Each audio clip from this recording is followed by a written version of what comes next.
예, 이 시간 하나님의 은혜가 더 풍성하게 임하게 되기를 예수님의 이름으로 축원해 드립니다. 예, 2004년 LA 한 식품점 매장을 찾았던 크리스토프라고 하는 분은 한 아줌마가 내 커피병 라벨에 붙어있는 사람과 너무 닮았네요 라는 말을 들었습니다. 그가 수년 전까지 모델 활동을 하다가 이제 그만두고 유치원 교사를 하고 있었는데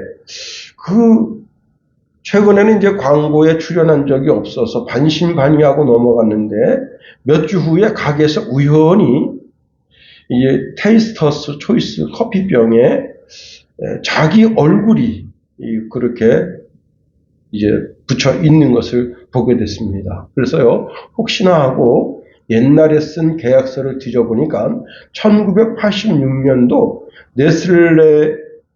네슬레가 의뢰한 거기에 단돈 $250로 모델용 사진을 촬영한 적이 있었다고 하는 겁니다.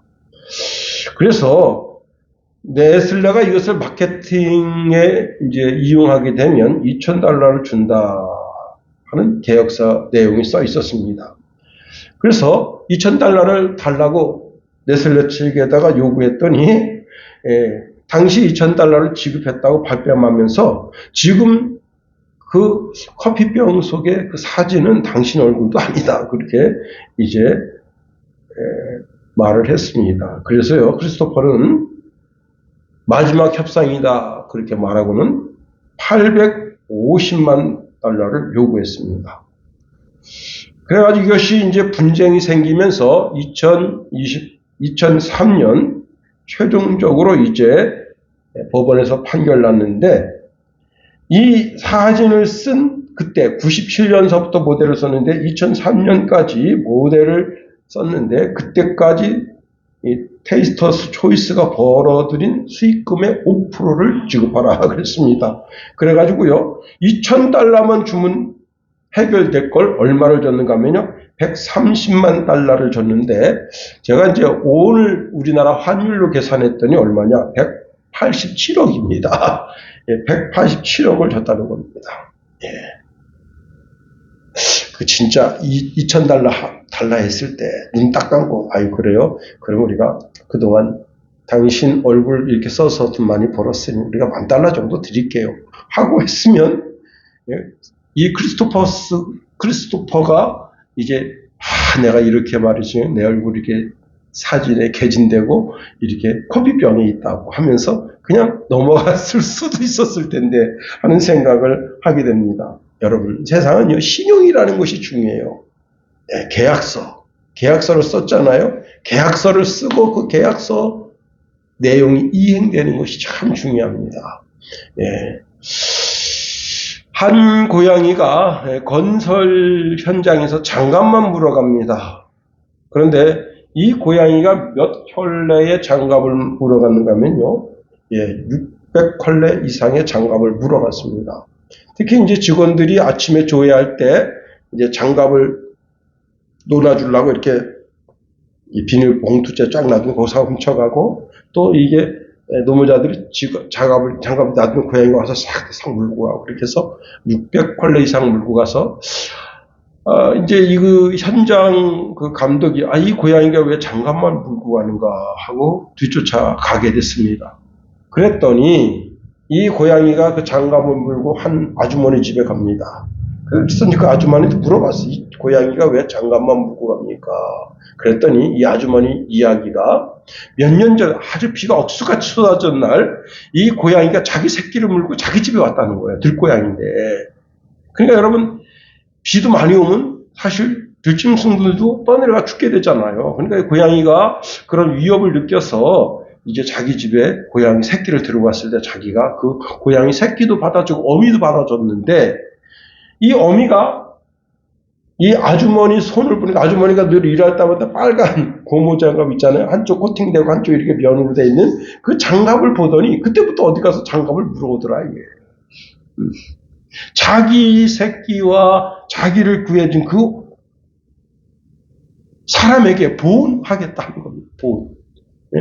참 감사하죠. 여러분, 이 비슷한 얘기도 있는데요. 미국의 한 분이 이제 자기 집 앞마당에 까마귀가, 요만한 까마귀, 근데 우리나라 까마귀하고 좀 틀리게 생겼더라고요. 그게 처박혀가지고 죽어가고 있어요. 그래서 그 까마귀 새끼를 불러다가 이제 막 드라이로다가 말리고, 그리고 이제 막 그 돼지고기 그 살점 이렇게 해서 강제로 먹입니다. 살아났어요. 그래가지고 이제 어느 정도 커가지고 계속 집에다 기를 수는 없으니까 풀어놨더니 이게 계속 동전을 물고 옵니다. 어디 가서. 근데요, 이 무슨 동전을 물고 왔는가 하면 16세기 동전을 물고 온 거예요. 물론 박물관에서 훔쳐오지는 않았을 겁니다. 그런데 독특하게 16세기, 여러분 까마귀 새끼가 혹시 이제 올 봄에 이렇게 아파트 주변에 있으면 버리지 말고, 이게 그냥 무관심하게 생각하지 말고 집에 데려다가 드라이기로다 잘 말려가지고, 한번, 그러면 혹시 모르잖아요. 그 말을 어서 물고 올라는지. 그래서 그때부터 이 까마귀가 계속, 종이돈을 몰고 오면 더 좋을 텐데, 이게 동전을 물고 오는 거예요. 참 은혜 갚는다. 은혜 갚는. 우리가 하나님께 은혜 갚는 길이 있습니다. 하나님께 은혜 갚는 길인데 그것이 무엇인가 하면 오늘 본문의 말씀에 보면 우리가 믿음에 성장하는 신앙, 사랑이 풍성한 신앙, 환난 속에도 우리 믿음을 잃지 않는 신앙을 사는 것이 하나님께 은혜를 갚는 거예요. 사도 바울은 데살로니가인의 교회를 바라볼 때 감사하면서 자랑했다 합니다. 3절 상반절에 이렇게 말씀하고 있네요. 형제들아, 우리가 너희를 위하여 항상 하나님께 감사할지니 그랬습니다. 항상 하나님께 감사했다. 그 다음에 3절 하반절에 이렇게 말씀하고 있습니다. 하나님의 여러 교회에서 우리가 친히 자랑하노라. 우리가 이제 지난 시간에 살펴본 바에 의하면 이 데살로니가 교회는 아주 짧은 기간 동안에 복음이 들어갔습니다. 그럼에도 불구하고 이들이 아주 올곧은 신앙생활을 하고 있을 뿐만 아니라 이들이 하나님의 풍성한 은혜 가운데 날마다 성장해 가고 있다는 거예요. 그러니 사도 바울이 그것을 보면서 감사하지 않을 수가 없습니다. 여기 감사하며라는 동사 앞에는 항상이라는 부사가 붙어 있습니다. 그래서 사도 바울은 항상 데살로니가 교회를 생각할 때 감사했다는 거예요. 여러분, 참 그러니까 바울의 전 목회 생활 속에서 전도자의 삶 속에서 데살로니가 교회를 생각하면 참 감사하다. 참 감사하다. 여러분, 누가 여러분을 생각할 때 그 직원 참 감사하네. 그 직원 참 꼭 진짜 그 직원은 참 그렇게 좋은 직원이야. 이렇게 그 사람 참 좋은 사람이야. 이렇게 기억되는 인물이 되어야지. 그 사람 아이고 안 돼. 그 사람 있잖아. 절대 그 사람 믿으면 안 돼. 이런 사람 되면 안 되는 겁니다. 그런 사람 되면 참 곤란한 거예요. 자, 사실 데살로니가 교회는 바울의 자랑이었어요. 그래서 바울은 자신이 알고 있는 여러 교회에다 자랑했다는 거예요. 데살로니가 교인들은 극히 어려움 속에서도 하나님께 대한 믿음을 끝까지 지켰을 뿐만 아니라 또 여러 교회를 향해서 사도 바울이 지금 개척한 교회가 많이 있잖아요. 아가야 지방에 고린도 교회, 에베소 교회, 빌립보 교회, 또 수많은 그런 교회들인데 그런 교회들을 생각할 때 머리가 지근지근 아픈 거예요. 어떤 교회는 진짜 속상한 거예요. 어느 날 이제 어머니가 한 자녀 이야기를 하면서 제 앞에서 눈물을 지으시는 거예요. 하나님께만 생각하면 억장이 무너진다. 그러면서 막 우시는 거예요. 오늘은 이제 설날인데 활짝 웃으셨지만 그때는 막 우시는 거예요. 나는 걔만 생각하면요 그렇게 억장이 무너진다. 왜 그렇게 사는지 모르겠다. 여러분, 자녀들이 7자녀가 있는데 그 7자녀 가운데 기도할 때마다 그 자녀가 딱 마음에 걸려서, 오, 주여, 왜 걔는 그런 삶을 살죠? 근데 그게 이제 우리 이제 막내 손녀한테로 갔습니다. 오늘도 그냥 막내 그 손녀 생각하시면서 가슴 아파하시는 그런 인물 되면 안 되는 거예요. 내 손자 중에, 그 손자, 참 기쁨이 되고 소망이 되고, 내가 그 손자만 생각하면 인생 살맛이나? 누구한테 가서도 막 자랑하고 싶어. 그런, 오늘 데살로니가 교회가 사도 바울의 자랑, 사도 바울의 기쁨이 되었다는 겁니다. 그러면 어떻게 해서 사도 바울의 감사와 사도 바울의 자랑이 되었는가? 오늘 본문에 있는 말씀을 통해서 한번 몇 가지로 생각해 보겠습니다. 첫 번째는요. 자, 사도 바울이 감사하고 자랑한 이유를 이렇게 말씀하고 있네요. 이것이 당연함은 너희의 믿음이 자라고 그랬습니다. 여러분, 제가 이제 옛날에 그 수학여행을 가서 시골에 이제 중학교에서 수학여행을 갔는데 제일 먼저 어디를 갔냐? 포항제철을 간 거예요. 깜짝 놀란 거예요. 와, 진짜 너무너무 감동한 거예요. 야, 휘황찬란하네. 그게 무슨 뜻이에요? 발전했다는 거죠. 어마어마하게 발전. 야, 우리나라 이런 데도 있구나. 발전했네. 이 도시에 큰 역사를 이뤘네. 여러분, 자기 속에 있는 믿음이 점점 자라서 그 믿음이 삶 속에서 신앙의 형태로 나타났다 하는 겁니다. 그래서 사도 바울이 믿음이 더욱 자라고 그랬습니다. 데살로니가 교회는 믿음이 더욱 자라는 교회였다는 거예요. 여기서 자란다고 하는 것은 풍성하게 성장하다 그런 뜻도 있지만 한계점까지 자랐다는 거예요. 한계점. 우리 신앙인들의 한계점이 어디겠습니까? 예수님이죠. 예수님에게까지 자라야 되는 거예요. 우리의 신앙이. 그렇게 자랐다는 거예요. 사도 바울이 데살로니가 성도들의 믿음의 성장에 대해서 그들이 이제 정말 그 환난 가운데 시련 가운데 역경 가운데 있을 때 그들의 신앙이 흔들릴까 봐 사도 바울이 그들을 위해서 기도합니다. 기도할 뿐만 아니라 그들의 신앙을 올곧게 세워주기 위해서 디모데를 보낸 거예요. 그런데 디모데가 그 데살로니가 교회에 가서 상당한 기간 동안 그들의 연약하고 부족한 것을 도와주고 그들의 신앙을 올곧게 세우고 돌아와서 보고하는 그 보고를 들으니 바울이 안심하게 돼요. 데살로니가 교회가 말씀과 믿음과 소망 가운데 든든히 세워져 가고 있구나. 그들의 믿음이 정말 하나님 보시기에도 부끄러움 없을 정도로 그런 신앙이 되었구나. 네, 오늘 사실 이제 우리가 설날이잖아요. 응? 설날 저녁 수요 예배 이게 가당키나 하겠어요? 그런데 저는 사실 이 말씀을 월요일부터 준비를 했습니다. 수요 예배 저는 뭐 설날이라고 해서 수요 예배 안 드린다 그런 거 없다 이거예요. 응? 예배가 더 중요하지 설날이 중요하냐? 응? 할렐루야. 네. 여러분, 하나님께 예배하는 거. 그래서 말씀을 준비했는데, 우리 성훈이가 이렇게 물어요. 오늘 수요 예배 드려요? 당연히 드리지. 그렇습니다. 당연히. 하나님께 예배하는 시간이 소중하고 귀한데. 그렇습니다. 이 데살로니가 교회 성도들이 그런 자신들의 그 속에 있는 믿음이 그 삶을 만들어냈다는 거예요. 이로 인해서 그들의 성도들의 삶에 엄청난 변화를 일으켜 세우게 됐다고 하는 겁니다. 그러면 그 믿음의 역사를 일으킨 그 마음 근본 속에 있는 그 믿음이 뭐냐? 믿음이 뭐예요? 예수님을 그리스도로 믿는 겁니다. 예수님을 그리스도로 믿는 것이 무엇인가? 예수님을 나의 왕, 나의 대제사장, 나의 선지자로 믿는 거예요. 그렇습니다. 그렇게 예수님이 나의 그리스도이심을 믿으려면 어떻게? 복음을 들어야 된다. 복음.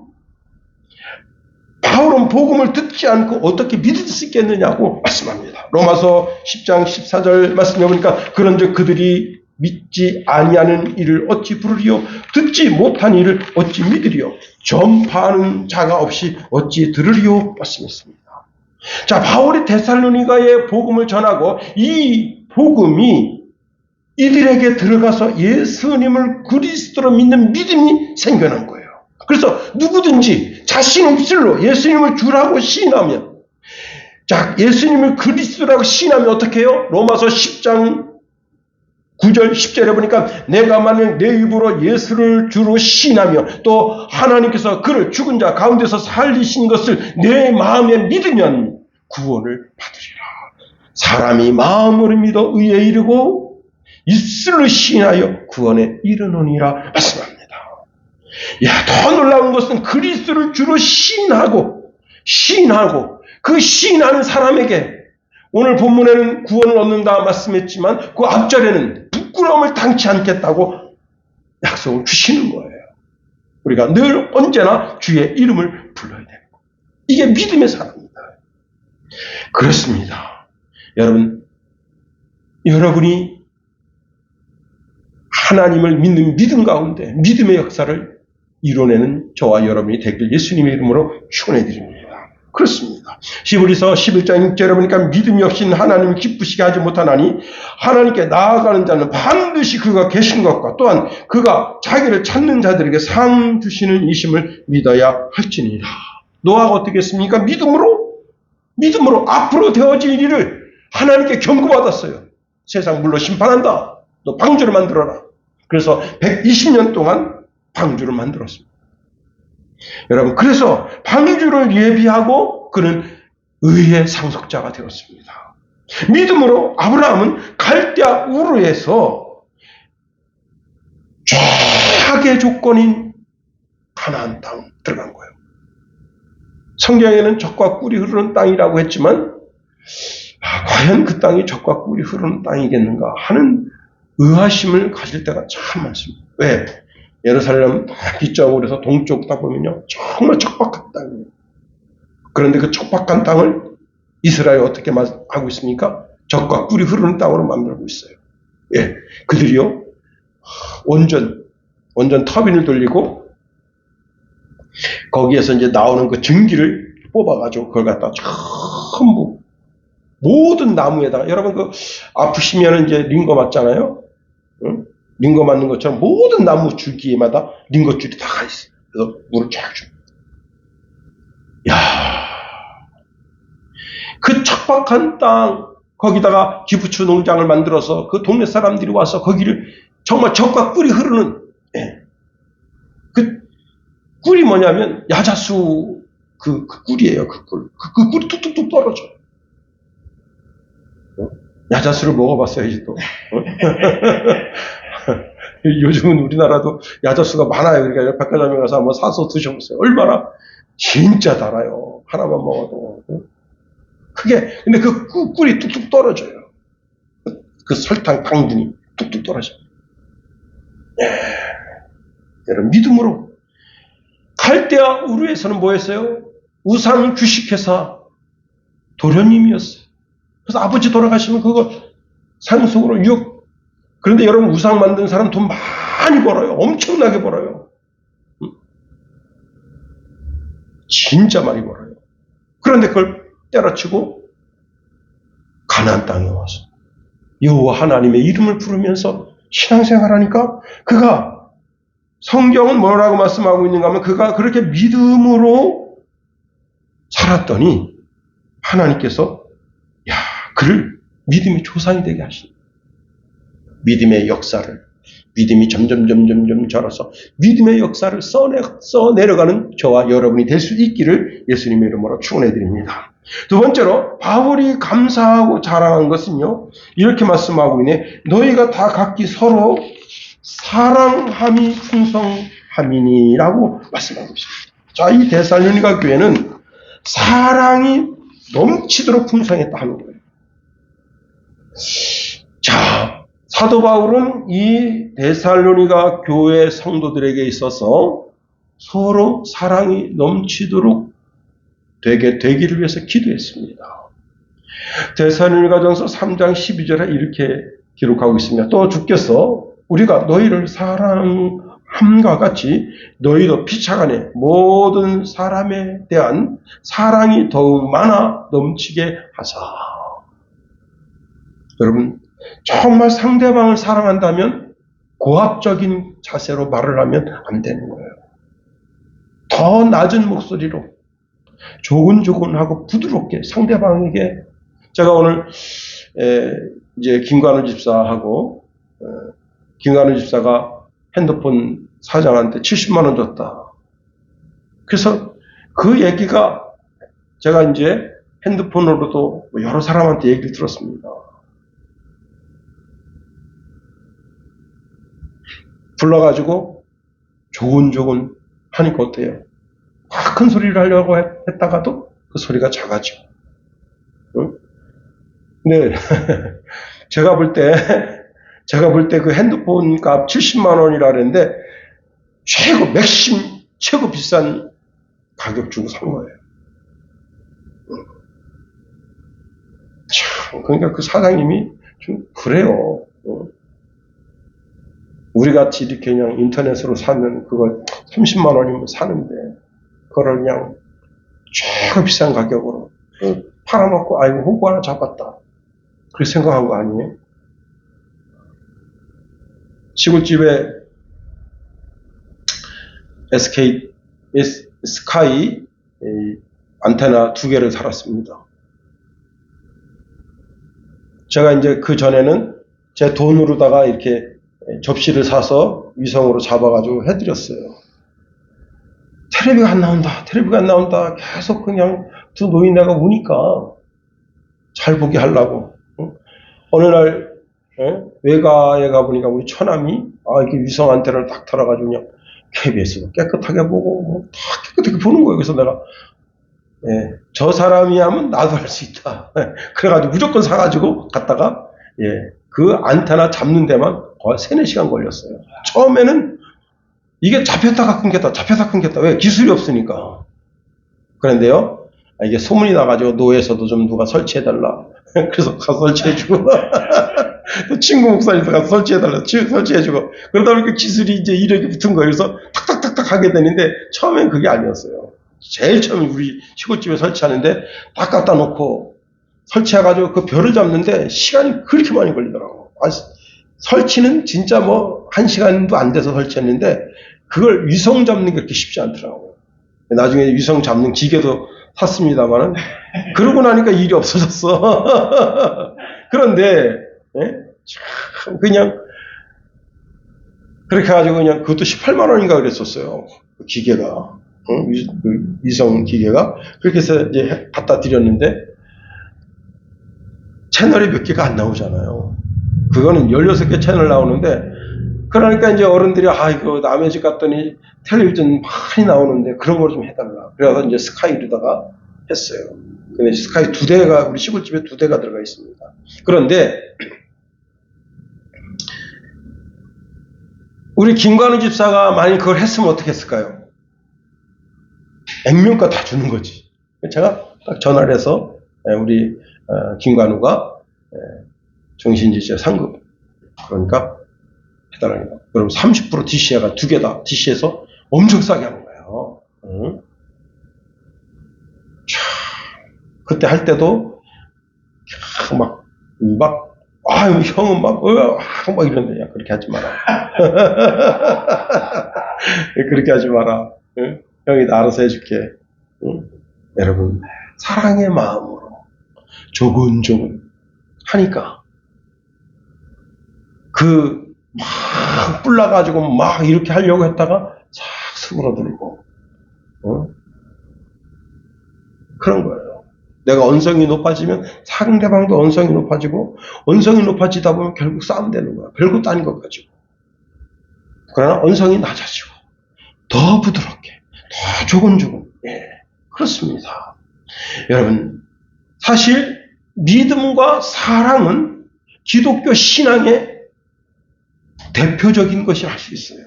자, 믿음은 사랑의 시작이고 근원이 된다는 겁니다. 또 사랑은 믿음의 결과이다는 겁니다.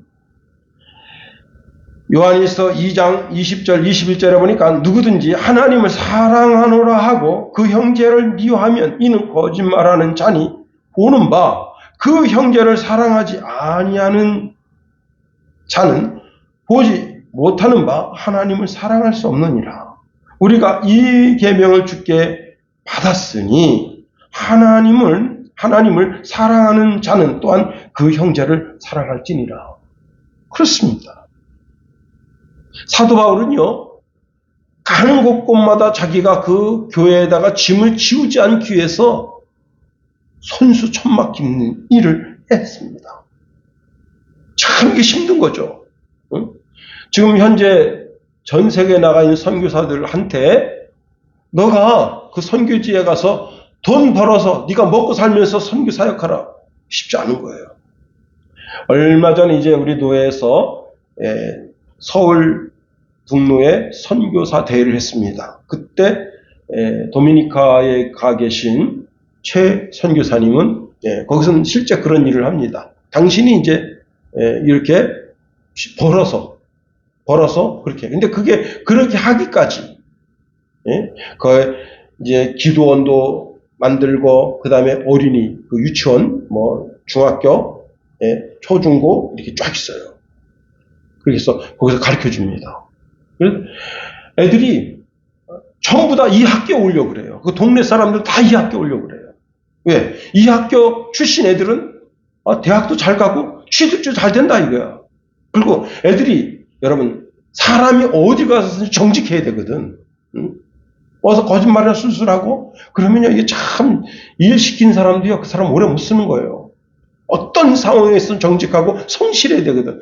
그래가지고 그냥 전부 사람들이 졸업생을 기다리는 거야. 이 학교 출신 사람들 졸업생을 기다리는 거. 우리 회사에 와서 일해주면 안 되겠습니까? 이렇게 되니까 아예 초중고서부터 그 학교를 가고 싶어가지고 그런데 국가에서 딱 160명인가요? 그 숫자밖에 허가를 안 해준다는 거예요. 그 서로 들어가려고 그냥 응? 서로 들어가려고. 그게 뭐예요? 성공한 거지. 응? 아이들 기독교 정신으로 길러내고 자기는 그 목사님 그래 이 아이들 중에 이 나라를 경영하는 경영인도 나와야 되고 장관도 나와야 되고 쫙 설명하는데 참 멋있더라고. 응? 그렇습니다. 여러분. 그런데 사도 바울이 지금 이렇게 지금 천막 짚는 일을 하면서 이제 낮에는 복음을 전하고 밤에는 천막 짚는 일을 하고 얼마나 힘들어요. 그렇게 하면서 자기가 복음을 전하니까 그 진심을 그 데살로니가 성도들이 알아주는 거야. 참 저 목사님, 저 선교사님, 정말 대단한 분입니다. 제가 이제 그 한경기 목사님 이야기를 들었습니다. 한경기 목사님이 사례비를 딱 받으면 제일 먼저 뭘 하느냐? 쌀을 사요, 쌀. 쌀을 사니까 쌀 사가 집에 갖다 재워놓는 건 아닙니다. 자기 그 성도 가운데 정말 어려워, 너무 어려운 성도 그 집에 갖다 쌀을 갖다 놓고 자기 사례비를 받아가지고 죄다 거기다가 그러니까 이 목사님 사례비 받아가지고 자기 집에 한 번 갖다 준 적이 없어. 그러니까 그거 뭐야? 목사님 늘 굶는 거야. 그리고 주일날 나오는 성미로 다 사는 거예요. 우리는 이제 성미가 없어졌지만 옛날에는 성미라 그래가지고 이렇게 이제 성도들 이렇게 밥을 할 때 한 식구당 숟가락 하나씩 뜨는 거예요. 그렇게 한 숟가락씩 떠가지고 옆에 놔둬. 그걸 주일에 가져오는 거. 그러면 그만큼 갈 때 그거 갖다 여러분 현대에 이렇게 지금 우리나라가 경제 6위라네요. 경제 6위를 달성하고 일본을 이겼다 이거야 우리가. 올해 얼마나 대단합니까? 그런데 때거리 굶는 사람이 어디 있겠어요? 있어요. 정말입니다. 저는 제가 그 광진교회 선배 목사님 교회 거기 사랑의 항아리가 있습니다. 매일 주일마다 거기서 쌀을 갖다 퍼가요. 아무나 와서 퍼가는 거야. 쌀을. 그런데 소문이 나가지고 그 동네 사람들이 와서 교회 예배 드리러 오는 게 아니에요. 기도하러 오는 게 아니에요. 쌀 퍼가려고. 그래서 사무실을 없앤 거야. 왜? 사무실 바로 옆에 있었어요. 그러니까 사람 들락날락 거리는 거 보이잖아. 그래서 그러면 그 사람이 오겠어요? 못 오지. 그래서 그 목사님 사무실을 딴 데로 옮긴 거예요. 아무나 와서 보거든요. 참 그 목사님 마음 씀씀이가 예수님 같아요. 정말입니다. 제가 노예에서 정말 이분이 정말 마음 씀씀이가 예수님 같다. 예수님 같이 마음 쓰시는구나. 그걸 느끼는 목사님이 몇몇 안 됩니다. 근데 그 목사님은 그와 같아요. 사랑이 풍성해. 사랑. 사도 바울은 아무에게도 눈을 끼치지 않냐고 밤낮 일하면서 복음을 전했습니다. 그는 사랑의 수고가 데살로니가 교회 성도들의 사랑의 수고로 돌아왔다라고 생각하는 거예요. 데살로니가 교회 성도들 그 전체가 바울이 자기 손수 일하는 것처럼 자기 손수 일해서 남의 힘을 빌리지 않고 자기의 육체적 노동을 통해서 그 사랑을 드러낸 거예요.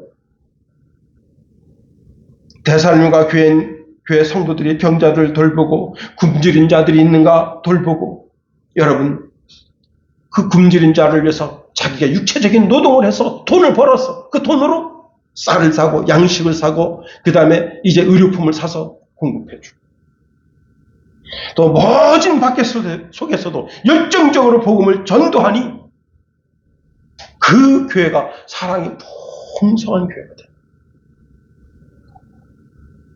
카네기 공대라 하면요, 명문대 중에 명문으로 칩니다. 그런데 카네기 대학 출신이 100% 다 성공할까요? 아닙니다. 물론 카네기 대학 나왔다라고 하는 후광은 있을 수가 있어요. 그런데 이 대학 출신들이 이제 성공하는 비결은 따로 있다는 겁니다. 이 대학에서 배운 전문 지식은 성공하는데 딱 15%밖에 영향을 주지 못한다는 겁니다. 그러면 나머지 85%는 어떤 영향력에서 성공을 일으키는가 했더니요, 세 가지입니다. 첫 번째는요, 입의 방문, 두 번째는 손의 방문, 세 번째는 발의 방문입니다. 입의 방문이라는 게 뭐냐면 칭찬을 해서 상대방의 마음을 부드럽게 하는 용기를 주는 것이라는 거예요. 그래서 입의 방문, 누구를 만나든지 간에 그 사람한테 여러분 그 사람 칭찬해 주는 거예요. 그 사람 뭐 칭찬할 게 뭐가 없겠는가.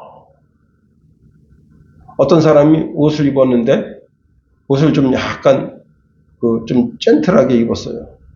당신 옷 입는 그런 어떤 특유한 기술이 있다. 옷이 젠틀해 보인다. 그랬더니 자기가 우쭐하면서 그래요? 그러면서 옷매움을 다 고치더라고요. 상대방 칭찬할 때 여러분 옷을 그따구로 입었어? 여러분 그래 보세요. 뭐야 이게 내가 너한테 평가받으려고 옷 입었냐? 이럴 거 아니에요. 그죠? 다 자기 개개인마다 다 개성이 있거든. 뭔가 한 가지 칭찬하고. 두 번째는 여러분 손의 방문이라는 거예요. 요즘은 마냥 전부 카톡으로 이렇게 문자로 다 하지만 여러분 그런데도요. 제가 어떤 목사님이 이제 글을 저한테 카톡으로 썼는데 제가 답을 안 했더니 1시간 있다 또 다시 카톡이 왔어. 내 문자 씹냐? 이렇게. 내가 죄송합니다. 문자 씹는 게 아니고 제가 좀 바빠서 거기에 좀. 근데 저는 그걸 몰랐는데 상대방이 내 카톡을 읽었는지 안 읽었는지 그게 이제 표시가 된다는 거예요. 너 읽고 왜 카톡 안 했냐? 내가 죄송합니다. 제가 시간이 없어서 답을 못했네요. 하고 저는 그냥 막 바로 전화할 때가 많아요. 응? 뭐 카톡 문자 하는 것보다. 그래도 밴드에도 글도 써주고, 또 이제 친구들한테 이렇게 문자 왔으면 단문자도 쓰고. 아까는 선배님한테 이제 문자가 온 거예요. 저는 못 봤어요. 한 3-4시간 지나서 딱 보니까 문자가 왔어요. 일단 즉각 전화 드린 거예요. 그래서 이만저만합니다 하고, 그렇습니다. 세 번째는 발의 방문이라는 거예요. 발의 방문. 발의 방문은 뭐냐면 상대방이 어려움에 처했을 때 찾아가 주는 거예요. 그 지갑을 여는 거예요. 상대방이 병들었을 때 찾아가 주는 거예요. 찾아가서 여러분 따뜻한 위로의 한마디. 그렇습니다. 여러분 사랑의 수고, 사랑이 풍성해진, 여러분 풍성한 사랑은 하나님께서 우리에게 주신 거예요. 그러므로 우리가 그 풍성한 사랑을 통해서 서로 사랑하면 여러분 그 사랑이 우리에게 더 큰 은혜의 복으로 다가오는 겁니다. 예수님께서 이제 말세에 심판하는 그 기준이 있습니다. 그 심판의 기준이 무엇인 줄 알아요? 이렇게 말씀하고 있네요. 내 아버지께 복 받을 자들이여 나와 창세로부터 너희를 위하여 예비된 나라를 상속받으라. 내가 줄일 때에 너희가 먹을 것을 주었고 목마를 때 마시게 하였고 나그네 되었을 때 영접하였고 헐벗었을 때 옷을 입혔고 병들었을 때 돌보았고 옥에 갇혔을 때 와서 보았느니라. 그렇습니다. 사랑의 수고를 아끼지 마십시다. 기도하겠습니다.